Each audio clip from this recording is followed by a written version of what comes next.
আসসালামু আলাইকুম viewers, welcome back to my channel শখের এগ্রো। আপনারা সবাই কেমন আছেন? আশা করছি আল্লাহর রহমতে সবাই ভালো আছেন। তো গলাছিলা মুরগিটাকে আমি কুচে বসিয়েছি, আপনারা জানেন। তো ও আজকে সকাল সকাল খাবার খেতে এবং পানি খেতে বের হয়েছে। তো ওকে আমি আলাদা করে ধান, ভুট্টা ভাঙা, গম মিক্সার খাবারটা দিয়েছি, কেননা ও খাবার খেয়ে পেট না ভরা পর্যন্ত ডিমের কাছে যাবে না। আর ও যদি দেরি করে যায় তাহলে ডিমগুলো পাবে না। এর জন্য ওকে আমি তাড়াতাড়ি খাবার দিয়েছি এবং কি পানিও দিয়েছি, যেন তাড়াতাড়ি খাবার খেয়ে পানি খেয়ে ও ডিমে গিয়ে বসে পড়ে। তো আপনারা যারা মুরগি কুচে বসাবেন সেই মুরগিগুলোকে একটু আলাদাভাবে যত্ন নেবেন, কেয়ার করবেন, কেননা ওই মুরগিগুলো যত দ্রুত ডিমে গিয়ে বসবে অতই ডিমের জন্য ভালো, কেননা ডিমগুলো পাবে। তো এর জন্য ওকে আমি বের হওয়া মাত্রই খাবার দিয়েছি। খাবার খেয়ে পেট ভরা হলে ও ডিমের ভিতর গিয়ে বসে পড়বে। আর এখানে বড় মুরগিগুলোকে ছেড়ে আমি খাবার দিয়েছি, কিন্তু খাবার দেওয়ার সাথে সাথে সাদা সুন্দরী এবং ঝর্ণা সুন্দরীর বাচ্চাগুলো যে বড় মুরগিদেরকে সরিয়ে ওরা ওই খাবারগুলো খাওয়া শুরু করেছে। কিন্তু ওদেরকে কিন্তু আমি আলাদাভাবে ঘরোয়ার ফিড খাইয়ে তারপর বড় মুরগিদেরকে ছেড়েছি। তো তারপরেও বড় মুরগিদেরকে সরিয়ে ওরা খাবারগুলো দখলে নিয়ে নিল। দেখতে পাচ্ছেন একটা বড় মুরগিও কিন্তু এখানে নেই।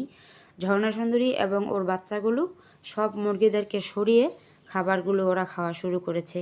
এখন বলতে গেলে আমার ছোট্ট শখের খামারে ওদের রাজত্বই চলে, কেননা ওরা একটু সংখ্যায় বেশি, পরিমাণে বেশি, ওদেরকে সবাই একটু ভয় পায়। আর তো ঝর্ণা সুন্দরীর কথা কি বলবো, ও এতটা পাজি যে হ্যাঁ ওর বাচ্চার সামনে কোনো মুরগি যেতে পারে না, খুবই ঠোকরায়, দৌড়িয়ে যায় ওই মুরগিকে ঠোকর দিতে। এর জন্য দেখেন মুরগিগুলো অন্য সাইডে চলে গেছে ওদেরকে খাবারগুলো খেতে দিয়ে, কেননা মুরগি এবং বাচ্চাগুলো খুবই আর কি চঞ্চল, মুরগিদেরকে বিরক্ত করে। এর জন্য আমি আলাদাভাবে আরেক জায়গায়ও খাবার দিয়েছি, কেননা ঝর্ণা সুন্দরী এবং সাদা সুন্দরীর বাচ্চাদের জন্য ওরা খেতে পারছে না। তো এই যে আমার বেনি ঝুটিওয়ালা মুরগিটা খাবার খাচ্ছে। কেউ একজন কমেন্ট করেছিল যে এই মুরগিটা ওনার কাছে খুবই ভালো লাগে। তো ওনার জন্যই আজকের ভিডিওটা, আমি এই মুরগিটাকে একটু ভালো করে ভিডিও করার চেষ্টা করেছি। আপনি যদি ভিডিওটা দেখে থাকেন তাহলে অবশ্যই কমেন্ট করে জানাবেন। আপনি ওর নাম রাখতে বলেছিলেন বেনি সুন্দরী, তাহলে ওর নাম বেনি সুন্দরী রাখলাম, এবং কি আপনি কমেন্ট করবেন বেনি সুন্দরী নামেই। তো বেনি ঝুটিওয়ালা মুরগিটাও খাচ্ছে, ওকে আর কি তাড়িয়ে তাড়িয়ে খাবার খাওয়াচ্ছে। আমি ওকেই আজকের ভিডিওটা একটু বেশি নেওয়ার চেষ্টা করেছি, কেননা একজন ভিউয়ার্স ওকে দেখতে চায়, কেন বলে যে বেনি ঝুটিওয়ালা মুরগিটাকে দেখি না, ও কোথায়।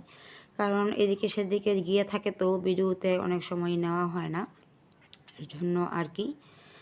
তো প্রথমে আমি সাদা সুন্দরী, ঝর্ণা সুন্দরী বাচ্চাদেরকে ঘরোয়ার ফিড এবং পানি খাইয়ে তারপর বড় মুরগিদেরকে ছাড়ি। তো আজকেও ওভাবেই ছেড়েছি, কিন্তু ছাড়ার সাথে সাথে বড় মুরগিদের খাবার ওরাও খেতে চলে এসেছে। ভিডিওটা দেখলে বুঝতে পারবেন। ভিডিওটা না টেনে পুরো ভিডিওটা দেখার অনুরোধ রইল আপনাদের কাছে, কেননা আমি ভিডিও করি তো আপনাদের জন্য। আপনারা যদি ফুল ভিডিওটা দেখেন তাহলে আমার চ্যানেল এবং আমার খুবই ভালো হবে।